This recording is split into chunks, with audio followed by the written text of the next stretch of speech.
Wednesday, March 21st, 2018, Monaco 64, home of alternative economics and contrarian views. I'm going to look at the markets as usual this morning, and I want to look at an appropriate book for today, seeing that a bunch of bureaucrats are going to meet in Washington, D.C.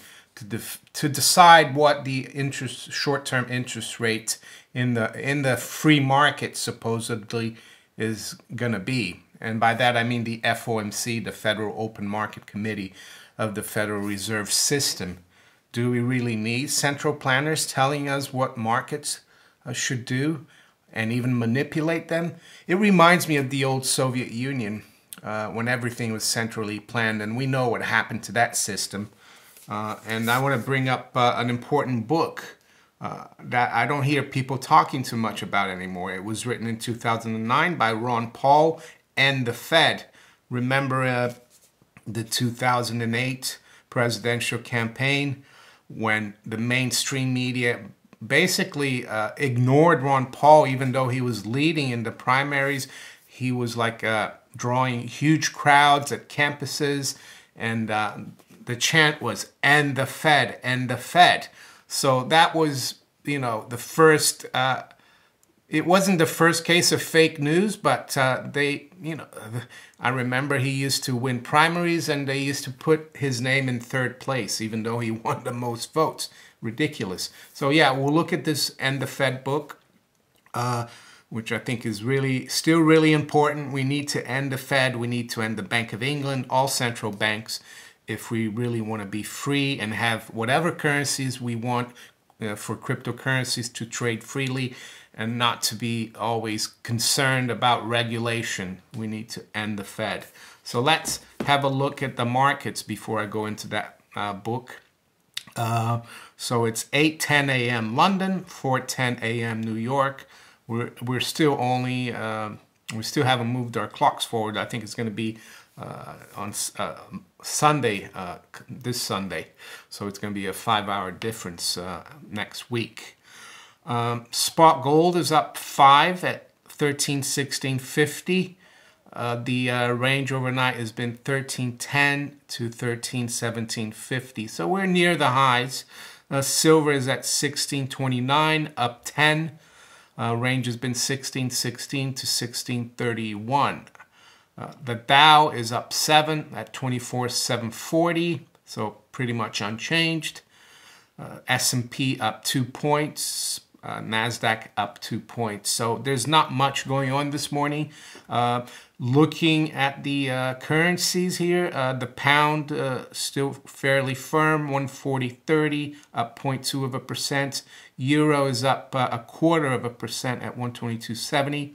And the dollar is down against the yen 0.2% at 106.34. The financial markets, be them precious metals, stocks, interest rates, currencies, they still seem to be consolidating. And I think, I don't know exactly when they're going to start, you know, resume their previous trend. For the stock market, the previous trend has, of course, been down since the end of January. For bonds and yields, the trend in yields since the beginning of the year has been up, and we've been consolidating. So the next move should be higher. By the way, the 10-year yield is at 288. And for currencies as well, like in terms of the dollar has been going down for a while, and it's been consolidating. So the next move should be lower. That's how I see things. Doesn't mean that it will happen. This is just the way, you know, I'm reading it at the moment. So cryptocurrencies, they've rebounded quite well, of course, from the last, you know, we had some lows in around 7,000 in Bitcoin. Right now, we're just under 9,000.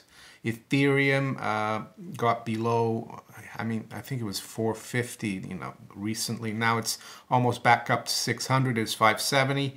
EOS got clobbered down to like below 4, and it's now around 6 EOS. LITECOIN is at 170. So we have corrected a little from the the highs we've seen in the last 12 hours. But cryptocurrencies have rebounded well in the last 24 to 36 hours. So, and the Fed. Yeah, I just think it's important to go back and look at this book. Dan Larimer, for example, the guy who wrote the program for Steemit, for BitShares, who's involved in EOS, he says his inspiration's been Ron Paul and the free market, competing currencies. So he has, impacted young people. What does it say here about End the Fed and Ron Paul? And it was written in 2009 after the crisis. And I read here from the jacket of the book. It says, most Americans simply accept the Federal Reserve as an indispensable institution. And the same thing goes for every other country in the world. Most people are ignorant that you don't need central banks and paper money, fiat money to have money. You can have a free market money. And it says that an indispensable institution, the custodian of the nation's money stock, without which our country's economy could not function. Rubbish. In spite of it, I would say in spite of it, the country's economies kind of function. But now is the right time to question the very existence of the Fed and the critical role it has had in bringing our nation to the brink of economic ruin. Yeah, we're now at 21 trillion national debt in the US. In the UK, we're approaching 2 trillion pounds. And the deficit is going to supposedly take another 5 years, it's going to be 2025 here in the UK that we're going to have a balanced budget. It was supposed to be 2015. The US, I don't think we'll ever see either in the foreseeable future, a balanced budget. And you need, before you cut the debt, you need to balance the budget and then start having surplus. Is that ever going to happen? No. But the thing is that this system is actually needs the deficits and the debt. So they're doing the right thing for the system, because a fiat money system, if you destroy the debt, if you pay off debt, the money disappears because the money is based on debt. That's the whole Achilles heel of the system. And it goes on to say, the truth is, it is pointless to have a serious economic debate without considering the Fed's role in it all. Yeah, and that's why I always go back to central banks, because they're the heart of the problem, and Ron Paul knows that. Let's have a look here at what he says. One interesting part of the book, he puts a little poem by From the Frogs by Aristophanes, about 400 BC, and I read the little poem, and it sounds, you could have this poem today. It says, I'll tell you what I think about the way the city treats her soundest men today. By a coincidence more sad than funny, it's very like the way we treat our money. The noble silver drachma of old we were so proud of, and the recent gold coins that rang true, clean stamped and worth their weight throughout the world, have ceased to circulate. Instead, the purses of Athenian shoppers are full of shoddy silver-plated coppers. Just so, when men are needed by the nation, the best have been withdrawn from circulation.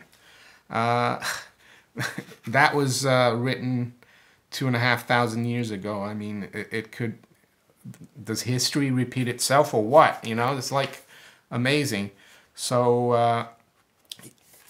Ron Paul argues, and I recommend the book if you haven't read it. It's a very interesting book. I read it a while ago, but basically, he talks about how constitutionally the Fed is actually shouldn't be there. It's unconstitutional, and the only way it went through the Federal Reserve Act is that most of the Congress, the senators who were supposed to vote on it, had gone away for Christmas. This was 1913. You didn't fly home or anything. You had to leave earlier, you know, and that's how they did it. They tricked people, and they voted on the Federal Reserve Act on December 23rd, 1913. And then Woodrow Wilson signed it into law, and he was quite regretful afterwards when he left the office. He said he felt that he betrayed, the country. So end the Fed. And I think it's important to end the Fed and all other central banks. And I think if the Fed goes, all other central banks will lose a lot of their power, and they might go as well. We need to have competing currencies. We need cryptocurrencies to be left alone. We don't need some bureaucrats in London, Washington, D.C., or Frankfurt, or Tokyo, or anywhere else in the world to tell people where, how they should price, their money in the markets, their goods, their financial assets. It should all be left to the market. Regulation, the market regulates itself. Due diligence is the best form of regulation. Voting with your money is the best kind of regulation. Has all the regulation that we have with the SEC, the FCA, the CFTC, the BIS, FSB, has that really, sorted everything out? Of course not. We had things keep getting worse, and the regulators are now part of the scam. They perpetuate the fraudulent system.